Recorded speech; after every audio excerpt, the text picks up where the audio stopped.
वाहेगुरु जी का खालसा, वाहेगुरु जी की फतेह। आज हम सब राजनांदगांव सिख संगत यहाँ गुरुद्वारा में श्री गुरु गोविंद सिंह जी के प्रकाश पर्व, जो कि संपूर्ण विश्व में 6 जनवरी को मनाया जा रहा है, उस प्रकाश पर्व की खुशी में आज 4 तारीख को यहाँ गुरुद्वारा से गुरु ग्रंथ साहिब की शोभा यात्रा तथा नगर कीर्तन का आयोजन किया गया है, जो कि यहाँ गुरुद्वारा से निकलकर सिनेमा लाइन, गंज चौक, पुराना बस स्टैंड, जी रोड होते हुए पुनः रात को 7 बजे यहाँ पहुंचेगी।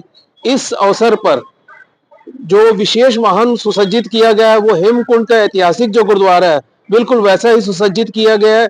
इसके अलावा बाहर से विशेष रूप से आमंत्रित गतका पार्टी और जो तोप है वो हमारे विशेष आकर्षण का केंद्र होंगे। इसके अलावा हमारे नगर कीर्तन करती संगत के जत्थे, छोटे छोटे बच्चों के जत्थे, निशान साहब की सेवा वाले जत्थे, 5 प्यारे की अगुवाई में यह शोभा यात्रा निकलेगी। रात को 7 बजे पहुंचने के बाद में यहाँ हजूर साहब नांदेड़ से विशेष रूप से आमंत्रित रागी जत्था भाई जरनैल सिंह नूर वो 1 घंटे के लिए कीर्तन करेंगे। उसके पश्चात गुरु का लंगर होगा। इसी तारतम्य में 6 तारीख को मुख्य आयोजन है, जो कि प्रातः से लेकर रात तक लगातार आयोजन चलेंगे। Gurdeep Singh Bagga, joint secretary.